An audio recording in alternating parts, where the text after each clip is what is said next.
जिसका सर फटा हुआ है, खोपड़ी की हड्डी 2 हिस्सों में हुई हुई है, वो बंदा जिंदा है, सांस ले रहा है, आप किससे पूछ के उसको उठा रहे हैं? जब मैं रज़ाकाबाद पे पहुंचा तो वो एम्बुलेंस लेके खड़ा हुआ था वहाँ पर। वो जख्मी समेत? जी। मैंने आके उस पे शॉट किया, मैंने कहा तुम यहाँ क्या कर रहे हो? कह रहे पेट्रोल खत्म हो गया। Oh my God. अब वो बंदा तो मर गया होगा। जब आप इतना ज़्यादा पानी फेंकेंगे बिल्डिंग की बेसमेंट में और आग भी लगी हुई है तो बिल्डिंग तो बैठेगी ना।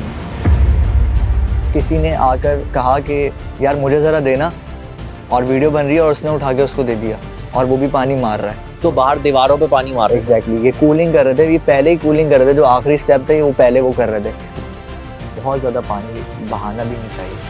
ये जो हिस्सा बैठा है ये बहुत ज्यादा पानी बहाने की वजह से बैठा है। छत से पानी गिरता था ना हमारी बॉडी पे, मेरे अभी भी यहाँ निशान है, स्किन जलाता था वो, इतना तपिश का पानी होता था। कौन से रेस्क्यूदार कल ड्रोन यूज़ करा था 3rd 4th फ्लोर के ऊपर देखने के लिए, 3rd फ्लोर के ऊपर विंडो में कि कहाँ कहाँ पे लोग मौजूद हैं। एक्सीवेटर लेकर आते, आप दीवारें तोड़ के भी बंदे निकाल सकते थे 2nd 3rd फ्लोर से। आप क्यों ऊपर चढ़ के हाइड्रोलिक से ग्रिल तोड़ने में टाइम लगा रहे हैं? आप अगले दिन छत से 12-12 गाड़ियाँ उतार रहे हैं, आप उस दिन 4 बंदे छत पे भेज दें यार, छत तोड़ दें।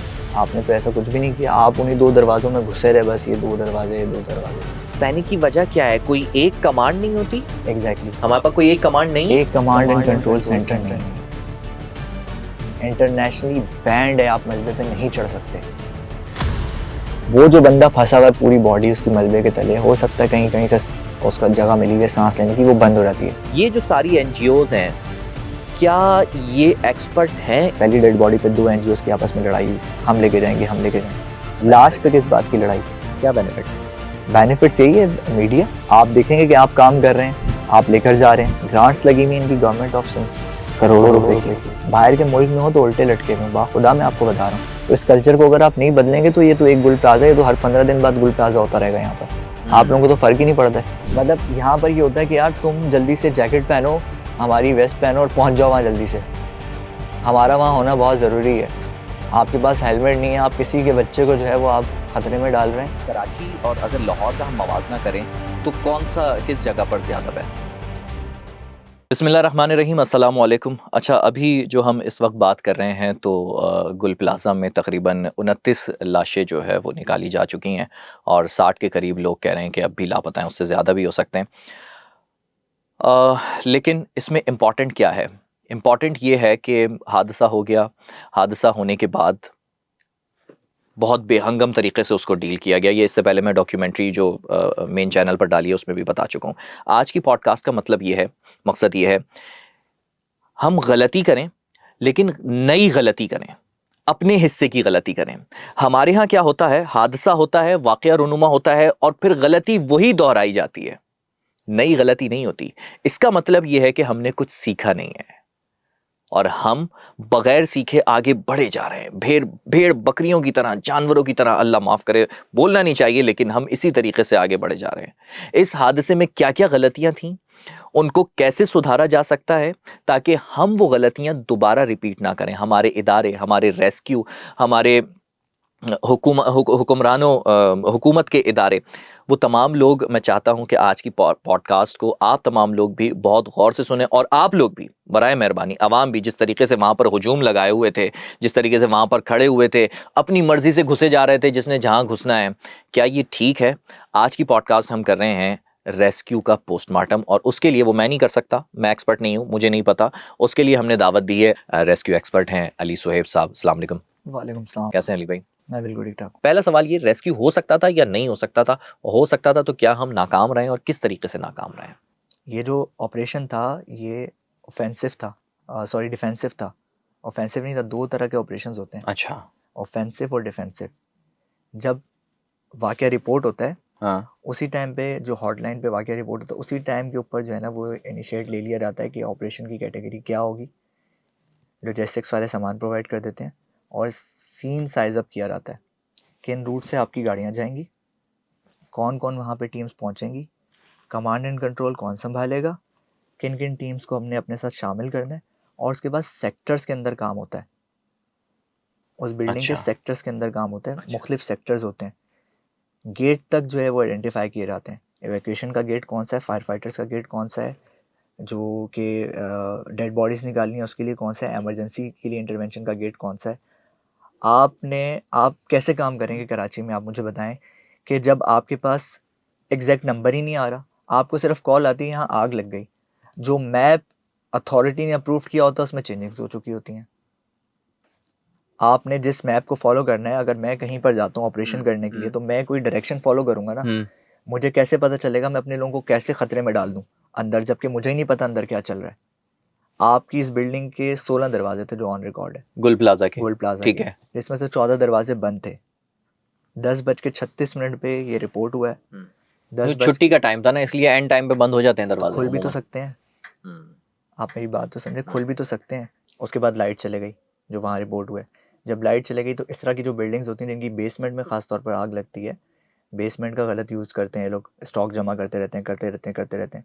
बेसमेंट की जो आग होती है वो पूरी बिल्डिंग को गैस चैम्बर बना देती है, पूरी बिल्डिंग चिमनी का काम करती है। विद इन सेकेंड स्मोक फैलता है, विद इन सेकेंड्स।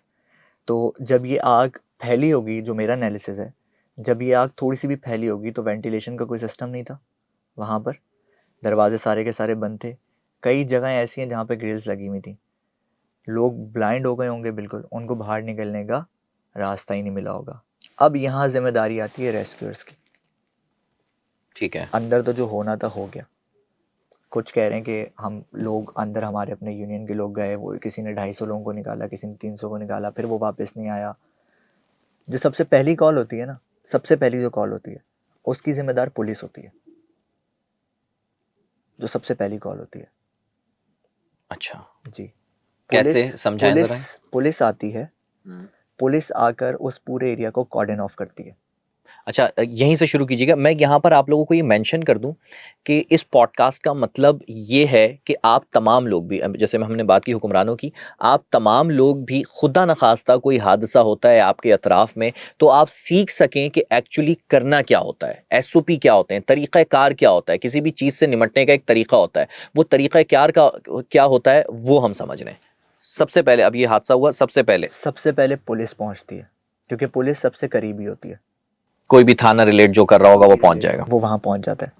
वो वहाँ पहुँचकर सबसे पहले उस एरिया को कॉर्डन ऑफ करता है, रूट्स क्लियर करता है। जैसा मैंने आपको बताया, ये जो वॉकी टॉकी के अंदर 8, 10, 12 चैनल्स होते हैं ना, ये इसीलिए होते हैं कि सब एक चैनल पर आ जाते हैं, सब एक चैनल पर सबसे मुराद तमाम इदारे जो कोऑर्डिनेशन में काम कर रहे होते हैं, वो सब एक चैनल के ऊपर आते हैं। वो इसीलिए होता है। जो रूट्स होते हैं जहाँ से फायर फाइटर्स आते हैं, हमारी गाड़ियाँ, व्हीकल्स वगैरह फायर फाइटिंग की पहुँचती हैं, उस पूरे रूट को क्लियर किया जाता है। इस हादसे के अंदर जो था, जो सबसे बड़ा ब्लंडर था, वो ये था कि तमाम रूट्स जो थे वो इंगेज थे, तमाम रूट्स। हाइड्रेंट का सिस्टम हमारे पास है नहीं बिल्डिंग्स के आसपास कि आप वहाँ से पानी दे सकें, तो ज़ाहिर है आपको टैंकर ही चाहिए होगा। कुछ वो अपने साथ लेकर आ रहे हैं, कुछ वहाँ पर। एक जो मेन रोड है जो कि एम ए जीना रोड कहलाता है, वो BRT की वजह से पूरा का पूरा बंद है, सिंगल लेन चल रही है। एक डिले यहाँ पर हुआ, जो कि 1112 ने भी कहा कि हमें पानी देर से मिल रहा था। रात ही मेरी उनके एक ऑफिशियल से बात हुई, 1112 ने कहा, रेस्क्यू 1112 के रात को एक ऑफिशियल की मुझसे बात हुई है, मैं उनसे भी अपडेट ले रहा था। मैं उनका नाम नहीं लेना चाहूँगा, लेकिन उन्होंने मुझे कहा कि हमें पानी, कई दफ़ा ऐसा हो कि हमें पानी भी लेट मिला।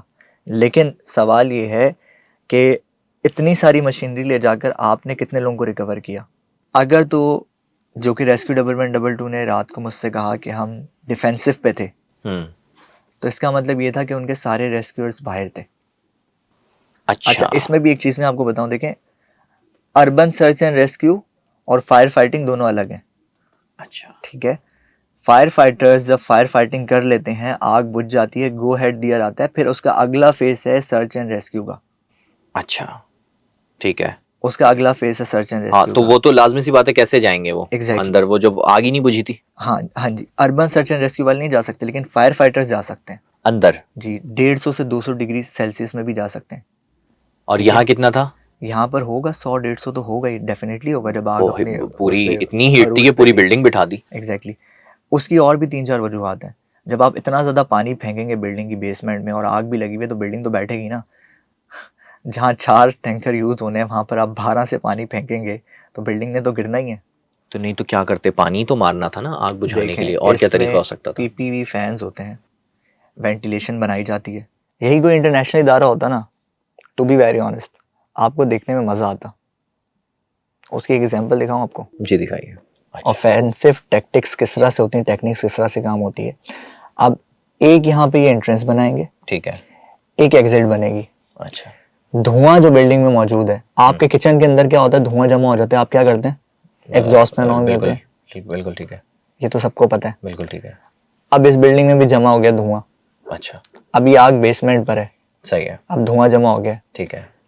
यहाँ पर एक रोल जो उस बिल्डिंग की यूनियन और मैनेजमेंट है उनका भी एक रोल है, और जो आप लोगों की बात कर रहे ठीक थे है। उनका भी एक रोल है कि रेगुलर बेसिस पर दुनिया भर में होता है कि ड्रिल्स होती हैं, फायर ड्रिल्स होती हैं, ठीक है। साल में एक दफ़ा, 2 साल में एक दफ़ा। उसमें लोगों को बताया जाता है एवैक्यूएशन कैसे करनी है, आपने किस तरह से बचना है, आग किस तरह बुझा सकते हैं, इलेक्ट्रिक आग पे पानी नहीं डालेंगे, तेल की आग पे पानी नहीं डालेंगे, लकड़ी की आग पे पानी डाल सकते हैं, मतलब वो सारी चीज़ें फायर के बारे में थोड़ा बताया जाता है, उसकी कैटेगरीज के बारे में बताया जाता है, फर्स्ट एड के बारे में बताया जाता है। छोटे छोटे से प्रोग्राम्स होते हैं जो कि मुख्तलिफ इदारे कर रहे वो होते तो हैं, हमारे यहाँ होते ही नहीं है। एनजीओज भी कर रही होती हैं। हमारे यहाँ अभी वैसे कल्चर कोई स्टार्ट ट्रेनिंग तो हुआ हमारी है, होती ही नहीं है। हमारे यहाँ अभी कल्चर स्टार्ट हुआ है, बट पेड है।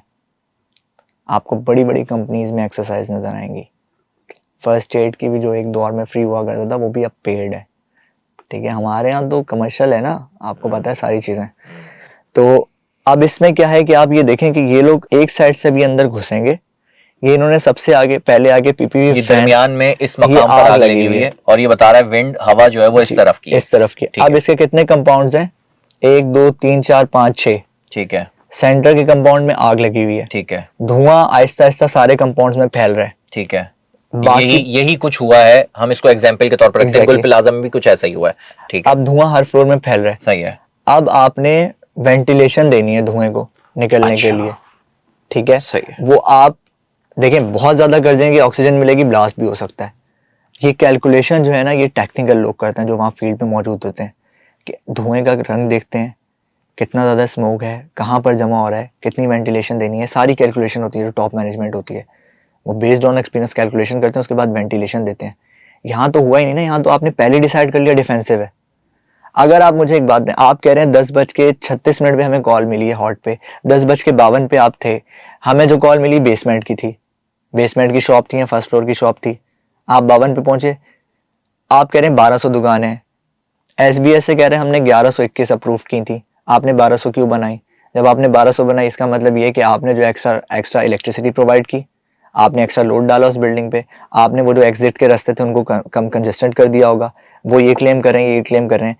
मेन चीज ये है कि आपके जो रास्ते निकलने के, कुछ तो रास्ते ऐसे होंगे जो कि खुले हुए होंगे, जो कि बिल्डिंग वालों को पता है, वो भी पैनिक कर गए, ये भी पैनिक कर गए। इमरजेंसी एग्जिट का किसी को भी नहीं पता कि कौन सी बनानी है। ये फायर वाले यूनियन के साथ मिलकर ही डिसाइड कर सकते हैं, या जो कि बिल्डिंग के ऑनर होते हैं वो बताते हैं, या जो रिहायशी होते हैं वो बताते हैं कि कहाँ कहाँ पे लोग ज़्यादा हो सकते हैं, अंदर के लोग बताते हैं। यहाँ पर ये आता है कि आप, जो मैं आपसे बता रहा हूँ कि सेंसर्स वगैरह यूज़ किए जाते हैं, ड्रोन्स यूज़ किए जाते हैं। कौन से रेस्क्यू इदारा कल ड्रोन यूज़ करा था फोर्थ फ्लोर के ऊपर देखने के लिए, थर्ड फ्लोर के ऊपर विंडो में कि कहाँ कहाँ पे लोग मौजूद हैं। टेक्नोलॉजी आ गई है ना, कोई बोल रहे एआई का दौर है, कोई किसी रेस्क्यू इदारे के पास ड्रोन हैं? नहीं है, मौजूद हैं लेकिन यूज नहीं किए। देखें, काम वही होता है जो सही टाइम पर भाई हो मुझे जाए। एक बात समझ नहीं आ रही, वर्दी है यूज नहीं किए, ऑक्सीजन हैं यूज नहीं किए, ड्रोन्स हैं यूज नहीं किए, स्नॉर्कल्स हैं यूज नहीं की, मेरा मशीनरी आप कह रहे हैं कि वहां पर ग्रीन लाइन की वहां पर मौजूद थी जिसको ले जाकर तोड़ा जा सकता था, और ये वेंटिलेशन जो आप बता रहे हैं बनाया जा सकता था, वो यूज नहीं किया। आपको देखे ना, मिस इन्फॉर्मेशन आपको मिली क्योंकि सोर्स बहुत ज्यादा है। मेरी बात समझिएगा, मैं बिल्कुल बेसिक बात कर रहा हूँ। मिस इन्फॉर्मेशन आपको मिली, सोर्स बहुत ज्यादा है। अब तो आप पहुंच गए, 36 पे मिली, 52 पे पहुंच गए, ठीक है। अब तो आप पहुंच गए। अब भी आपके पास कितना टाइम होगा? आग कोई पेट्रोल पे थोड़ी लगी हुई थी कि फौरन फैल गई होगी, आहिस्ता आहिस्ता चैम्बर वाइज फैली होगी ना, ग्राउंड पे, फर्स्ट पे, सेकंड पे, थर्ड पे। आप धुएं को मैनेज करना तो इतना मुश्किल नहीं है। ये देख लें आप, होना ये चाहिए था, ये जो आप फुटेज दिखा रहे हैं। अब आप ये देखें, ये पीपीवी फैन इसने इंस्टॉल किया यहाँ पर। अच्छा, ये प्ले करते हैं, दिखाएं जरा कैसे किया। ये इसने हवा देनी शुरू कर दी। अच्छा, अब ये धुआं आहिस्ता आहिस्ता निकल रहा है।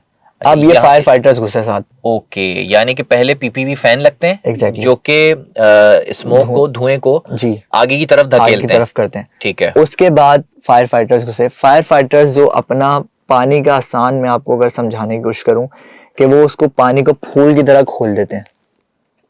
पानी फिर प्रेशर से जा रहा होता है आगे, मतलब एक तो होता है ना हम डायरेक्ट ऑब्जेक्ट के ऊपर पानी मार रहे होते हैं, सही है, वो तो तहस नहस कर देता है ठीक है। जहाँ गिरता है। हम तो बाहर दीवारों पे पानी मार रहे थे। एग्जैक्टली ये कूलिंग कर रहे थे, ये पहले ही कूलिंग कर रहे थे, जो आखिरी स्टेप था ये वो पहले वो कर रहे थे, दीवारें ठंडी कर रहे थे, समझ रहे हैं, या विंडो से अंदर फेंकने की कोशिश कर रहे हैं।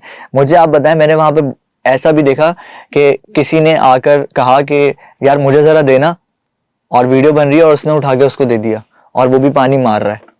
ऐसे कई इदारे हैं, आप मेरी बात समझ गए होंगे, जिनका काम नहीं था, माय गॉड। ठीक है, लेकिन उनके हाथ में भी आपको दिखेगा। यानी आप कह रहे हैं, हम जरा खुल के बात करते हैं ना, आप कह रहे हैं कि फलानी एनजीओ का बंदा आया, उसने फायर ब्रिगेड वाले से पाइप लिया, थोड़ी देर के लिए अपनी तस्वीर खिंचवाई, और फिर उसका चला लोगो गया। लगा हुआ है यहाँ पे एनजीओ का। Exactly. हमारे पास 36,000 तो एनजीओज हैं, लेकिन ये कि 5-6 जो है वो ज्यादा नजर आती हैं, एक्टिव होती हैं। एक्टिव होती हैं। वो नजर आया और वो पानी मारते हुए नजर आ गया और उसकी अपनी तफरी पूरी हो गई। बहुत ज्यादा पानी बहाना भी नहीं चाहिए ये जो हिस्सा बैठा है, ये बहुत ज्यादा पानी बहाने की वजह से बैठा है। मेरे ख्याल से, क्योंकि देखिए आपने एक बिल्कुल सिंपल लॉजिक है कि आप देखें कि एक ठंडा गर्म गिलास है, आप उसमें एकदम से ठंडा पानी डालेंगे, क्या होगा? एक गरम गरम कप है, आप उसके अंदर बिल्कुल ठंडा यख पानी डाल दें, ठीक क्या है। होगा? चटक जाता है। बिल्कुल चटक दीवार भी ऐसे ही काम करती है। जब दीवार एक बहुत ज्यादा गर्म है, आप उस पर मुसलसल पानी डाल रहे हैं और प्रेशर से पानी डाल रहे हैं, आप उसकी बेसमेंट में डाले जा रहे हैं, डाले जा रहे हैं, डाले जा रहे हैं, और वो दीवार है, आपको हिस्ट्री नहीं पता इस बिल्डिंग की, ये बिल्डिंग पहले भी 3 दफा जली है। इसके पिलर्स कोई नए पिलर्स नहीं थे, ये पहले भी बर्दाश्त कर चुके हैं। नहीं तो फिर क्या करते? पानी उनको एक तो हम तो पहले ही ये रो रहे हैं कि पानी नहीं था, फायर ब्रिगेड देर से पहुंची, आप कह रहे हैं दीवार पे पानी नहीं डालना चाहिए था, फिर क्या करते? आसान ये कि रिस्पॉन्सिबल कौन है इसका, इस पूरे उसका रिस्पॉन्सिबल कौन है? क्या कमांड एंड कंट्रोल सेंटर बनाया इन्होंने? नहीं बनाया। जब कमांड एंड कंट्रोल सेंटर नहीं बनाएंगे तो हर बंदा अपनी चलाएगा, जब हर बंदा अपनी चलाएगा तो अंदर जो लोग हैं वो तो सेकंड्स के हिसाब से ख़त्म हो रहे हैं, और यहाँ पर यही हुआ है इस वाक़या में। आपने लेट किया, आपने कई लेट किया, आप करते रहे, आप करते रहे, लोग मरते रहे, और फाइनली बिल्डिंग भी गिर गई। बेसमेंट में जो पानी है वो खुल रहा है, आपने इतना पानी बहा दिया। मैंने 2 साल पहले जो लास्ट ऑपरेशन किया था आयशा मंजिल पे, तो मुझे अभी भी अच्छे से याद है, वो मेरा फायर का जो है वो लास्ट था, उसके बाद मैंने फायर किया नहीं कोई। जब छत से पानी गिरता था ना हमारी बॉडी पे, मेरे अभी भी यहाँ निशान है, स्किन जलाता था वो, इतना तपिश का पानी होता था। ये जो आप मुसलसल बहा रहे होते हैं, पानी बहा रहे होते हैं, जब तक आप आइडेंटिफाई नहीं कर लेते बिल्डिंग का स्ट्रक्चर देख के कि कितने लोग कहाँ जा सकते हैं, वैकेशन पॉइंट कौन सा हो सकता है। हमने तुर्की के साथ काम किया, दीवारें तोड़ के लोगों को दूसरी तरफ से निकाला जाता है। एक बात समझिएगा, आपके बीआरटी के ऊपर इतनी मशीनरी खड़ी हुई थी कि आपकी सोच है, आप एक एक्सीवेटर लेकर आते, आप दीवारें तोड़ के भी बंदे निकाल सकते थे 2nd 3rd फ्लोर से। आप क्यों ऊपर चढ़ के हाइड्रोलिक से ग्रिल तोड़ने में टाइम लगा रहे हैं?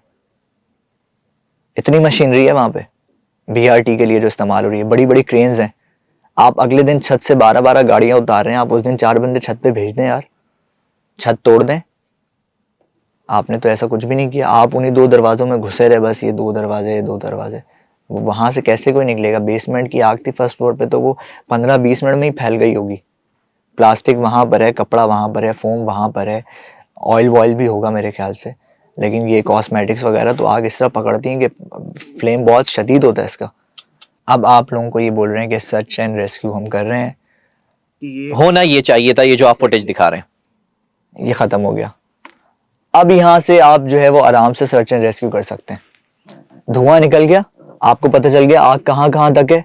लोग गालबन मैं आपको बताऊं, अभी ये बोल रहे हैं 68% मिसिंग है ना, ये आप देख लीजिएगा 3rd और 4th से ही मिलेंगे, 2nd और 3rd फ्लोर से ही मिलेंगे, बेसमेंट से बहुत कम मिलेंगे, ये ऊपर ही भागे होंगे क्योंकि लोगों को रास्ता नहीं मिला होगा। अच्छा, बहुत से लोग ऐसे होंगे जिनकी गाड़ियां मोटरसाइकिल्स ऊपर खड़ी होंगी, तो उन्होंने कहा होगा अपनी बाइक मोटरसाइकिल लेने के लिए ऊपर जाते हैं। एग्जैक्टली कितने लोग आग से मरे, कितने लोग धुएं से मरे। ज्यादातर धुएं से। को बेहोश करता है धुआं, कार्बन डाइऑक्साइड, ये 5 से 7 8 10 मिनट में आपको खत्म कर देती है। फिर आप वहां बेहोश पड़े हुए हैं एनेस्थीसिया में, एक तरह से आप समझ लें। अब आप जल रहे हैं, खब रहे हैं, बिल्डिंग गिर रही है, आपको नहीं पता, आपका काम हो चुका है। धुएं को निकालना होता है सबसे पहले, ताकि उसमें जो लोग हैं उनको एवैक्यूएट किया जाए। आपके पास बहुत सुनहरी मौका था कि आप ऊपर से जो एंट्रेंस मारते, लोगों को ऊपर से ले जाते। मैं आपसे पिक्चर शेयर करूंगा जो छत की है, वहाँ पे कार पार्किंग के लिए भी रास्ता था, वहाँ पे जी। वेंटिलेशंस भी थी, आप आराम से वहाँ से एंटर हो सकते थे।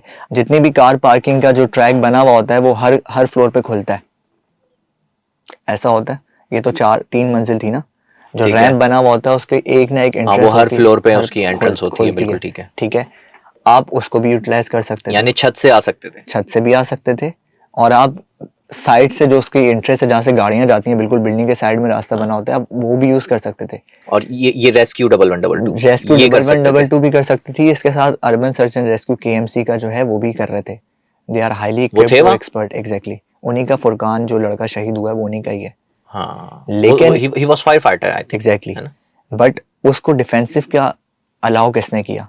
यहाँ मैं आपसे बात कर रहा हूँ कि चेन ऑफ कमांड जो होती है, हाँ, अगर 1112 डिफेंसिव थे तो वो ऑफेंसिव क्यों था? वो अंदर कैसे गया?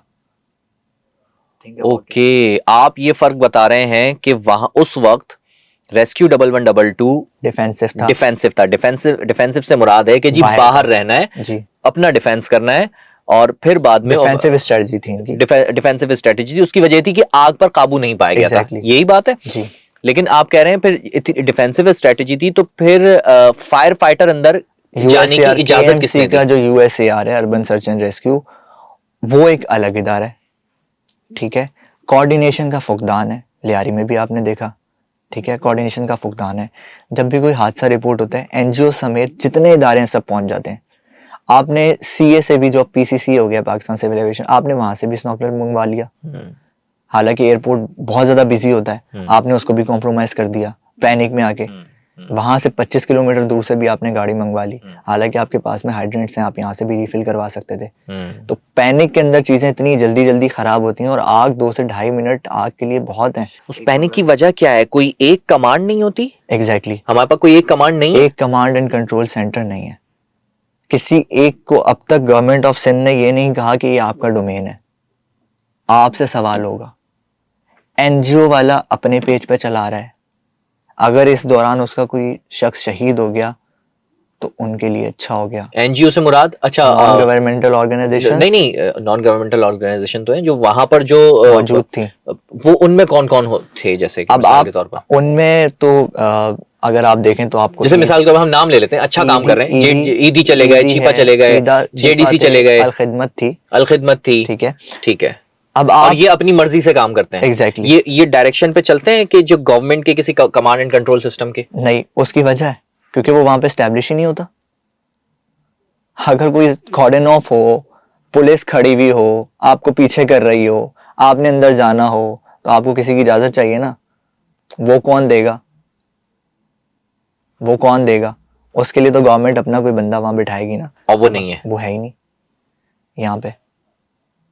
आप देख जो तमाम इदारों को देख रहा हो, जो वो तमाम इदारों देख रहा हो, उस ऑपरेशन को जो देख रहा हो, उस ऑपरेशन को चीफ देख रहा हो। ऑपरेशन हेड जो है, ऑपरेशन चीफ वहां पे नहीं होता कोई एक बंदा, सब चीफ है वहां पे।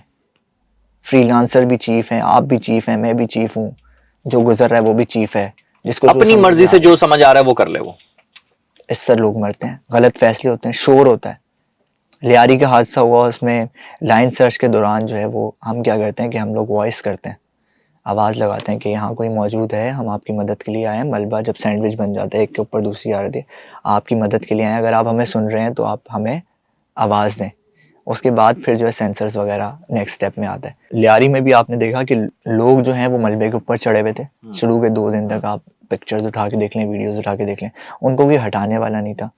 अब मैंने पहले भी ये बात की थी कि जब आग लगी हुई बिल्डिंग हो, या अर्थक्वेक की बिल्डिंग हो, या वैसे कोई बिल्डिंग कोलैप्स कर जाए, या कोई एक्सीडेंट की हो, या ट्रेन का हादसा हो, जब भी मलबे के ऊपर आता है ना, और जो लोग नीचे फंसे हुए होते हैं उनके लिए बहुत छोटे छोटे पैचेस बनते हैं जहाँ से वो सांस ले रहे होते हैं। जब आप ऊपर मुसलसल चढ़ते हैं, ऊपर आप मूवमेंट करते हैं, तो वो मिट्टी खिसकती है, या कोई भी मटेरियल खिसकता है अपनी जगह से, ठीक ये है। नेचुरल है।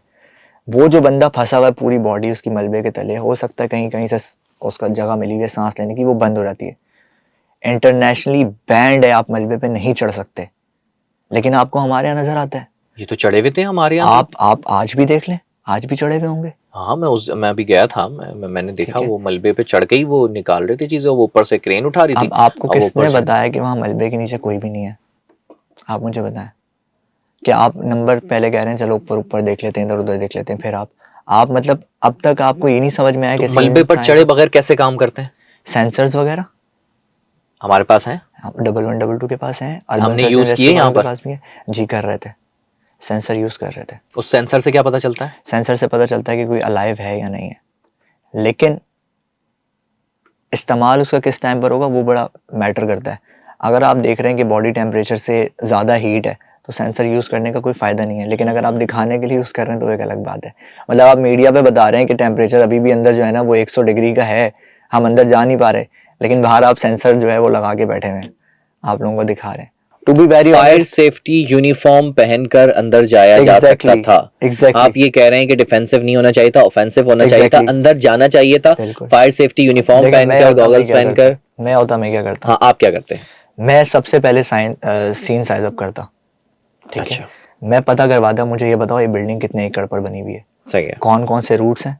मैं ट्रैफिक डिपार्टमेंट को एक्टिव करता, बोलता मुझे रूट्स क्लियर चाहिए 3 मिनट के अंदर। तुम्हारे वजीर आते रहते हैं, रूट खुलते हैं ना, ये भी खोल दो, बंद कर दो पूरा कराची। मैं अपनी गाड़ियों को पहुंचाता वहाँ 5 से 7 मिनट के अंदर अंदर, जहाँ जहाँ होती। मैं बाकी सारे डिपार्टमेंट्स को ऑन बोर्ड लेता, उसके बाद मेरी टीम वहाँ पहुँचती, मैं जो वहाँ के लोकल्स हैं उनको अपने साथ एक्टिव करता, और उसके बाद मैं पूछता बताओ गेट्स कौन कौन से बंद हैं, जिस बंदे के पास चाबियां हैं वो मौजूद है, नहीं है, वरना हमारे पास हाइड्रोलिक है, हम काटेंगे। हम अपनी टीम बनाते, एक लाइट टीम, हम ऊपर से अपने लोगों को अंदर भेजते, हम साइड से अपने लोगों को अंदर भेजते, अगर जरूरत पड़ती हम एक आध दीवार भी गिराते, हम करते हमसे जो होता उस टाइम पर। और ये कितनी देर में करते हैं आप सब? 15 से 20 मिनट इनफ है। 15 मिनट तो SOPs है इंटरनेशनल स्टैंडर्ड के मुताबिक। 0 से 6 मिनट के अंदर आपकी प्लानिंग होती है, डिस्पैच होता है आपका सामान लॉजिस्टिक्स का। ओके, 6 मिनट के अंदर अंदर ये SOPs हैं।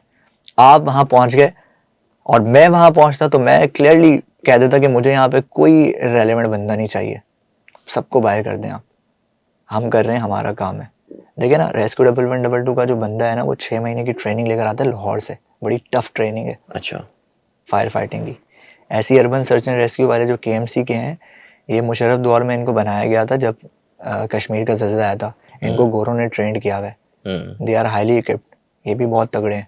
अच्छा, उसके बाद फिर आपके जो फायर फाइटर्स हैं वो एक अरसे से कराची में 90s से काम कर रहे हैं, तजर्बेकार वो भी हैं, लेकिन आप उनको देखें तो उनके पास जूते नहीं हैं, उनके पास ग्लव्स नहीं है। फायर फाइटिंग वालों की तो मैं आपको बताऊंगा उनके पास सामान नहीं है, उनका मैंने खुद देखा है। लेकिन 1112 और USAR वाले इक्विप्ड हैं, इनके पास सामान है और ये कर सकते थे। मगर नहीं किया। आप बस क्यों नहीं किया? स्ट्रेटेजी गलत थी, आप ये कह रहे हैं? स्ट्रेटेजी गलत थी इनकी, सीरियसली स्ट्रेटेजी गलत थी इनकी उस टाइम पर। ये सिचुएशन ये थी ना कि देखें वो इस तरह से है मॉल की, जिसको जहां गाड़ी लगाने का टाइम मिला होगा ना उसने गनीमत जाना होगा कि खुदा का शुक्र है हमें मिल गया इन एम्बुलेंसेज और एक गन बला के बीच में अपनी गाड़ी लगाने का टाइम, अब यहां से शुरू कर लो। ये होती है पैनिक सिचुएशन जो माहौल क्रिएट कर देता है। यहां मैं आपसे वो बात कर रहा हूं कि पुलिस का काम है सबसे पहले इररेलेवेंट अथॉरिटीज को वहां से खत्म हटाना। ये जो NGOs वगैरह के लोग और ये जो बाकी लोग आते हैं इनसे आप बोलते हैं अपनी फर्स्ट एड सर्टिफिकेशन बाकी सर्टिफिकेशन सबमिट करो हमें, अगर आपने रेस्क्यू ऑपरेशन में हिस्सा लेना है। दुनिया भर में ऐसे होता है, आप ऐसे ही अलाउ कर देते हैं किसी को, आप जाओ जिंदगी से खेलो दूसरे बंदे की, आप अपनी भी जिंदगी से खेलो। उसमें फिर कोई एक आध बंदा वो हो जाए और उसकी कोई वीडियो आ जाए तो वो हमारा शहीद है, ये तो कल्चर है हमारा। कौन सी NGO है जो ये पाकिस्तान में जो ये इस तरह के रेस्क्यू ऑपरेशन में इस्तेमाल हो सकती है, उनको सारी टेक्निक्स पता है, वो एक्सपर्ट्स हैं? कौन सी NGO है पाकिस्तान में? कुछ NGOs हैं जिनके आप कहें कि आप उनसे कहें कि सर्टिफिकेशंस अपनी शो करवा दें, ठीक है, रेस्क्यूअर्स की। जैसे हलाल हमर वाले हैं, इनके पास फर्स्ट एड की सर्टिफिकेशंस होती है, फायर फाइटिंग की सर्टिफिकेशन इनके पास भी नहीं होती, आपको शायद नजर भी नहीं आए होंगे। अच्छा, हम नाम लेके बात करते हैं। वहां पर चीपा था, वहां पर ईडी था और अलखिदमत थी, और एक और कौन सी थी यार, JDC, ठीक है। अब ये जो सारी NGOs है, सैलानी, ये जो सारी NGOs हैं, क्या ये एक्सपर्ट हैं इन ऑपरेशंस के लिए? क्या ये आगे आगे थे? क्या ये NGOs रेस्क्यू कर सकती थी? इसका आसान सवाल है कि वो सारी फुटेजेस उठाएं आप और देखें किस NGO के एहलकार के पास PPEs मौजूद थे, personal protection equipment fire fighting के लिए। अच्छा, जिसके पास थे वो अहल थे, जिसके पास नहीं थे वो नहीं थे। तो वहां कितनों के पास थे? आप तो ये विटनेस करके आए हैं, कितनों के पास थे? कितनों के पीछे सिलेंडर लगा हुआ था, कितनों ने डबल मास्क पहना हुआ था फिल्टर वाला, कितनों ने गूगल्स लगाए हुए थे, कितनों के सर पे हेलमेट था, किनके पास सेफ्टी शूज थे, कितनों के पास ग्लव्स थे, था। नहीं, तो फिर आप वहाँ करने क्या ये आए? तो अथॉरिटी जो है रेस्क्यू 1112 उनके पास भी इनिशियल जो लोगों ने बताया इनिशियली उनके पास भी नहीं था। ये तो उनके पास होता है, ये सब सामान उनके इक्विपमेंट पास होता है, होता है, उनके पास होता है, तो उनका वहां पर सेफ्टी क्यों? ऑफिसर भी होता है, डिप्लॉय होता है। ये 8-8 घंटों की शिफ्ट में काम करते हैं 1112 वाले। इनकी शिफ्ट्स होती हैं, इनके स्टैंड बाय पे भी लोग मौजूद होते हैं। लेकिन प्रॉब्लम कहाँ पर आता है कि इनिशिएट लेना कि आपने क्या कमांड देनी है अपनी टीम को। ठीक है, अगर आप ये समझते हैं, जो कि मैं ये समझता हूँ कि कल डिफेंसिव ऑपरेशन होना चाहिए था, गेट्स तोड़ने चाहिए थे, अंदर घुसना चाहिए था, भले आप छत से घुसते, भले आप बेसमेंट से घुसते, आपको अंदर जाना चाहिए था, एक इमरजेंसी एग्जिट बनाना चाहिए था, वहाँ से आपको लोगों को एवैक्यूएट करना चाहिए था। जो लोग ग्राउंड पे मौजूद होते हैं, मैं अपना पर्सनल एक्सपीरियंस आपको बता रहा हूँ, इतना टाइम ही नहीं मिलता, इतनी हबड़ दबड़ होती है, इतने सारे लोग मौजूद होते हैं वहाँ पर, हर बंदा अपनी चला रहा होता है कि आप फैसला साजी आपकी कमज़ोर हो जाती है, वहाँ पे आप फैसला कर ही नहीं पाते। गवर्नमेंट की जिम्मेदारी है कि वो इन इदारों को जो कि कॉम्पिटेंट हैं माहौल प्रोवाइड करें रेस्क्यू करने का। गवर्नमेंट इसमें फेल है, गवर्नमेंट इसमें फेल है। गवर्नमेंट का सिक्योरिटी का कोई इदारा इनको वहाँ पर सिक्योरिटी प्रोवाइड नहीं कर पाता। लाशें निकलती हैं, लड़ाई होती है, मैं लेकर जाऊंगा, मैं लेकर जाऊंगा। फुटेज उठा के देख लें, गुल प्लाजा की भी मैंने कल रात को सुना कि पहली डेड बॉडी पे 2 एनजीओस की आपस में लड़ाई हुई, हम लेके जाएंगे, हम लेके जाएंगे। क्यों, क्या लाश बेनिफिट पे है? किस बात की लड़ाई? क्या बेनिफिट है? बेनिफिट्स यही है, मीडिया। आप देखेंगे कि आप काम कर रहे हैं, आप लेकर जा रहे हैं, ग्रांट्स लगी हुई इनकी गवर्नमेंट ऑफ सिंध से करोड़ों रुपए की, अपनी एनुअल रिपोर्ट में शो करते हैं कि हमने इतनी बॉडीज निकाली, हमने इतने लोग निकाले, हमने इतने लोग बचाए। उस पर कोई बंदा ये बात नहीं करता कि आपने कितने लोग जो हैं उनको खराब भी किया है। कैसे? कितनी एम्बुलेंसेज हैं इनकी जिसके अंदर सर्टिफाइड फर्स्ट एडर्स मौजूद होते हैं, सर्टिफाइड जो एम्बुलेंसेज चला रहे हैं। आप उनसे पूछें कैजुअली हैंडलिंग क्या होती है, कैसे हैंडल करते हैं आप कैजुअलिटी को? क्या किसी आपकी एम्बुलेंस के अंदर फर्स्ट एड बॉक्स मौजूद है? जिसका सर फटा हुआ है, खोपड़ी की हड्डी 2 हिस्सों में हुई हुई है, वो बंदा जिंदा है, सांस ले रहा है, आप किससे पूछ के उसको उठा रहे हैं? खून बह रहा है और आप उसको लेके जा रहे हैं 40 किलोमीटर दूर। स्टील टाउन से आपने बंदा उठाया और आप जिना लेकर जा रहे हैं बिना उसकी प्रेशर बैंडेज किए हुए। 4 से 6 लीटर ब्लड होता है, 1-1.5 लीटर लॉस कर जाए बंदा कोमा में चले जाता है। आपने हाथ कैसे लगाया? बाहर के मुल्क में हो तो उल्टे लटके हुए हो, बाखुदा मैं आपको बता रहा हूँ, बैंड हो जाए, लाइसेंस कैंसिल हो जाए, रिन्यूअल ना हो। इनकी सिंध गवर्नमेंट तो रिन्यू कर देती है इनका जो सर्टिफिकेशन रजिस्ट्रेशन का, बाहर कहीं पे हो तो रिन्यू ही ना हो। डोमेन ही नहीं है ना आपका, मेडिकल फील्ड है, आपने एक ड्राइवर के हाथ में बंदे की जिंदगी दी हुई है। आप मुझे बताएं कितनी एम्बुलेंसेज हैं कराची में जो पैरामेडिक्स के साथ मूव करती हैं? अब मुझे 1112 वाले नजर आते हैं। उनके अलावा कोई है ही नहीं जो पैरामेडिक्स के साथ मूव करें। आप कोई ऐसी कैजुअलिटी, एक्सीडेंट तो बता के नहीं होता ना कहाँ का इंजरी हुई है, मेरी बात ज़रा समझिएगा। एक्सीडेंट तो बता के नहीं होता इंजरी कहाँ हुई है। जब आपको हॉटलाइन के ऊपर कॉल आई, आपने वहाँ पे व्हीकल मूव कर दी, मैं आपको पॉडकास्ट के बाद एक वीडियो शेयर कर दूंगा, सॉरी, मेरे सामने का वाक़या है कि मैं आ रहा था और एक बंदा रोड के ऊपर पड़ा हुआ था और खून फैला हुआ था उसका।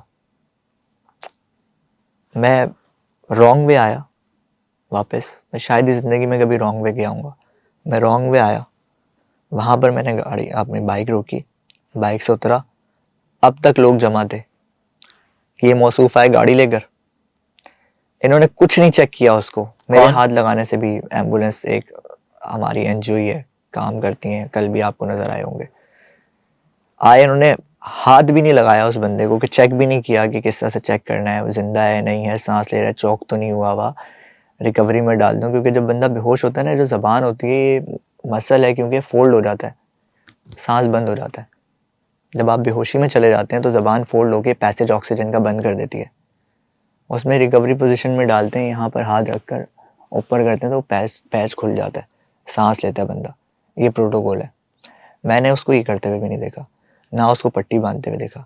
वो जैसे तैसे कर कर उसको, मेरे पास एक बैंडेज थी, मैं फर्स्ट एड बॉक्स कैरी करता हूँ, मैंने उसके सर पे बैंडेज बांधी। वो उस वक्त सांसें ले रहा था लड़का, 28-30 साल का लड़का होगा, सांसें ले रहा था वो। इसने उसको एम्बुलेंस में डाला, पोर्ट कासिम से थोड़ा सा आगे की बात है। ये राइट वे वापस गया, ये घूम के आया। मैं क्योंकि लोगों से पूछ रहा था कि कैसे हुआ ये, वो बहुत तेज़ी में निकल गया, बहुत तेज़ चलाते हैं, तेज़ी में निकल गया।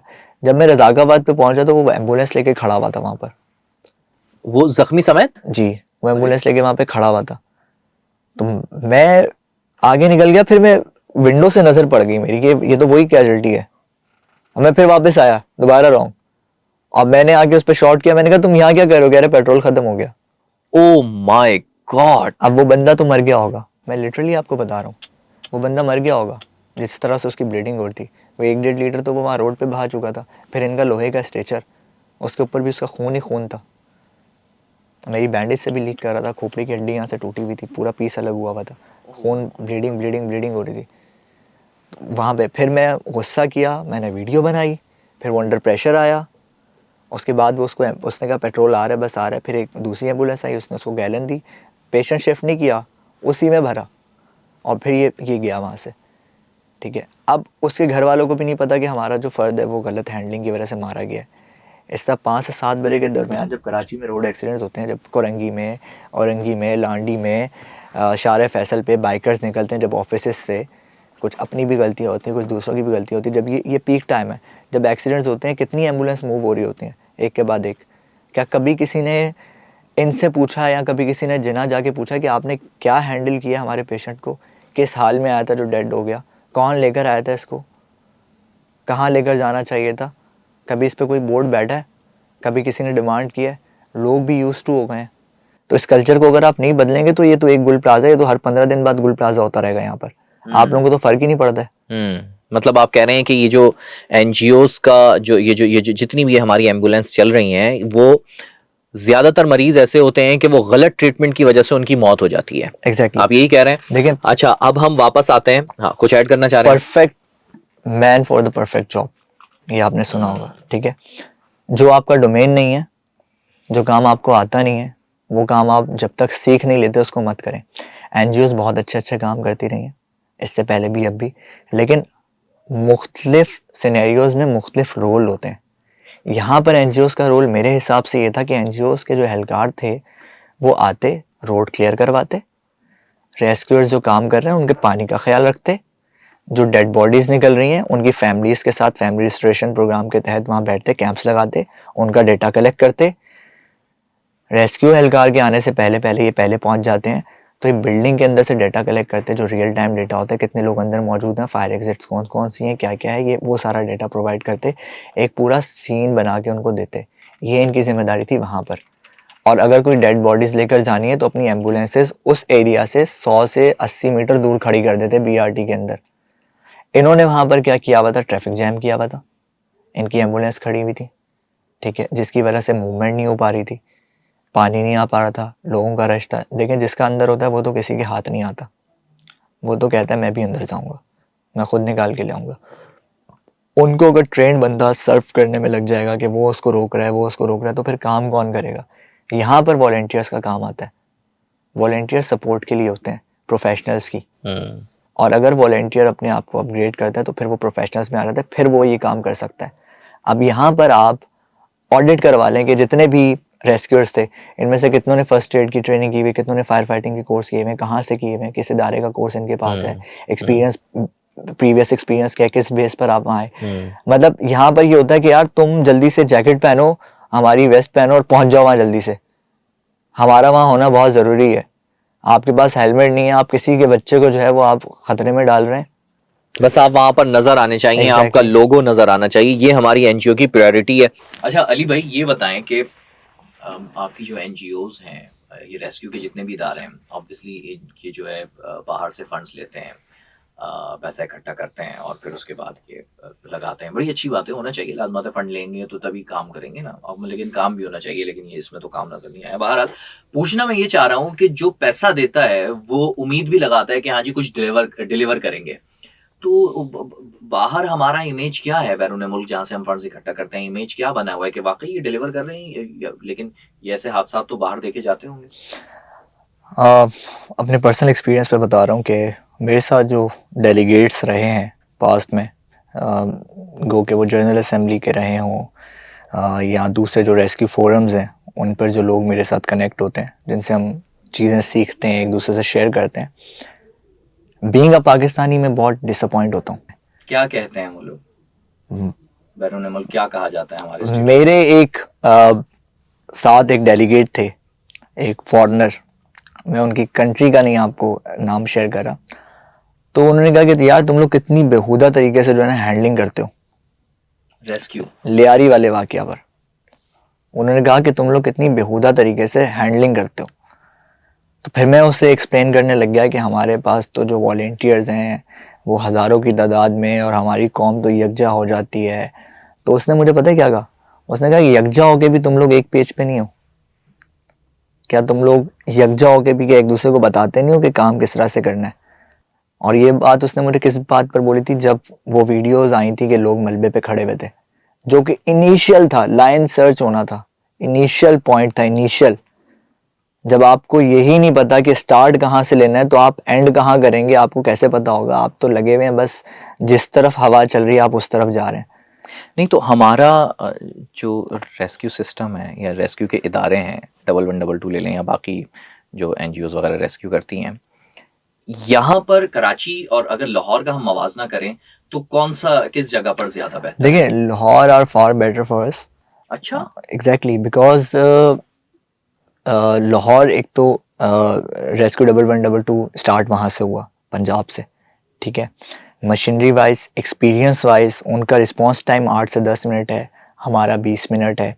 फिर रेस्क्यू 1112 सिंध में अभी अभी इनिशिएट हुआ है, कुछ ही टाइम हुआ है। स्टाफ कम है, मशीनरी कम है, एक्सपीरियंस कम है, इंटरवेंशन कम है। इसी वजह से गलतियाँ भी होती हैं, सीख भी रहे हैं, साथ काम भी कर रिस्पॉन्स रहे हैं। टाइम तो मेरा ख्याल है इसलिए भी हमारा ज्यादा होगा ना। देखें, एक तो शहर भी बड़ा है, दूसरी चीज यहाँ गढ़े ही गढ़े हैं, तो वो पहुंचने में ट्रैफिक जैम रहता है, और दूसरा लाहौर में साफ रोड्स हैं, वो ये कि पहुंचने में तरीके रिस्पांस टाइम जो है वो हो जाएगा। लेकिन बाकी जो टीम की एक्सपर्टीज हैं उसमें भी लाहौर आगे है। एग्जैक्टली, जाहिर टाइम के साथ साथ उन्होंने सीखा, वो इंचार्ज किए हुए हैं। हमारा, मेरा नहीं ख्याल कि सिंध से इंचार्ज हुआ हुआ है किसी का। जो यूएन की एक बॉडी है इंचार्ज, सिंध मेरे ख्याल से इंटरनेशनल इंटरवेंशन नहीं कर सकता सिंध से। हमेशा आप देखें पंजाब से कर रहे होते हैं, जो पंजाब के हैं वो कर रहे होते हैं। तो आपके यहाँ भी स्टाफ भी कम है, आपकी एक्सपर्टीज भी कम है, आप सीख भी रहे हैं, आप गलतियां भी कर रहे हैं, आपके लोग भी दिखाई देते हैं विदाउट पीपीईज, आपके लोग भी दिखाई देते हैं, आपने सेफ्टी ऑफिसर्स भी साथ लगाए हुए हैं। मुझे ये भी मालूम है कि जो हमारा रेस्क्यू 1112 है, गो के ये काम उन्होंने बहुत अच्छा किया है। उन्होंने एक विजिलेंस ऑफिसर भी रखा है सिर्फ इस काम की वजह से, क्योंकि रिपोर्ट हो रहा था बार बार कि जो रेस्क्यूअर्स हैं वो सेफ्टी को कॉम्प्रोमाइज़ कर रहे थे। तो बाकायदा ऊपर डीजी लेवल से ये इंस्ट्रक्शंस आई, आबिद शेख साहब हैं कि एक जो है वो विजिलेंस ऑफिसर होना चाहिए, और वो अब सिर्फ इस चीज़ को जो है वो यकीनी बनाता है कि कहीं पर जो है वो सेफ्टी कॉम्प्रोमाइज़ ना हो रही हो। शायद यही वजह है कि फुरकान की शहादत हो गई और इनके यहाँ जो है वो किसी की शहादत नहीं हुई, क्योंकि ये एलिमेंट लाहौर में ऐसे रेस्क्यू ऑपरेशन होते हैं तो शहादतें नहीं होती। नहीं, ऐसा नहीं होता, ऐसा नहीं होता, सेफ्टी कॉम्प्रोमाइज़ नहीं होती वहाँ पर। अभी हफीज़ सेंटर में हुआ था, निशात में हुआ था, आप देखें निशात में सिलेंडर फटा था और उन्होंने उसके बाद भी जाके 6 लोगों को एवैक्यूएट कर लिया जख्मी हालत में, ठीक है। हफीज़ सेंटर पे आग लगी, उस पर उनके सीएम ने जो है वो रेस्क्यू 1112 को इनाम दिया। हमारे यहाँ पर कितनी इनको जो है आप समझ लें, इनको बकअप किया जाता है, कितना इनको सपोर्ट किया जाता है, कितने इनके फंड्स इनके बढ़ाए जा रहे हैं। अब तक 1112 गवर्नमेंट ऑफ सिंध के उस पर नहीं आई, ये बात मैं आपको बता रहा हूँ। अब तक इनको प्रॉपर गवर्नमेंट ऑफ सिंध ने ऑन नहीं किया, इनकी सैलरीज कोई और देता है। नहीं, ये सारे अब तक कॉन्ट्रैक्ट पर हैं। नहीं, ये जो 1112 है, इसमें भी फर्क है। सिंध में जो है वो इतना अच्छा नहीं है और पंजाब में बेहतर है। सिर्फ 1112, अभी हम रेस्क्यू को और टारगेटेड कर देते हैं। अगर आप सिर्फ 1112 की बात कर रहे हैं तो वो भी आप कह रहे हैं कि जी पंजाब का, लाहौर का ज्यादा बेहतर है और वो सिंध का कमजोर है। एग्जैक्टली, मशीनरी वाइज, इक्विपमेंट, दोनों एक एक करके करते हैं बात। इक्विपमेंट में दोनों कौन मजबूत है? लाहौर वो मजबूत है ज्यादा, लाहौर ज्यादा मजबूत। एग्जैक्टली। टीम किसकी ज्यादा अच्छी एक्सपर्ट? अभी इसमें एक चीज ऐड कर देता हूँ। सवात में लोग डूबे थे, सवात में भी 1112 है, चारों सूबों में है, ठीक है। 18वीं तरमीम के बाद हर सूबा अपना डीजी अपनी मर्जी से लगाता है, अपना बंदा खुद लेकर आता है। सवात में भी लोग डूबे, घरों से रस्सियां भी उतार लाते ना कपड़ों की, 40 मिनट का रिस्पॉन्स टाइम बहुत था, उनको बचाया जा सकता था, एक एक करके बह गए।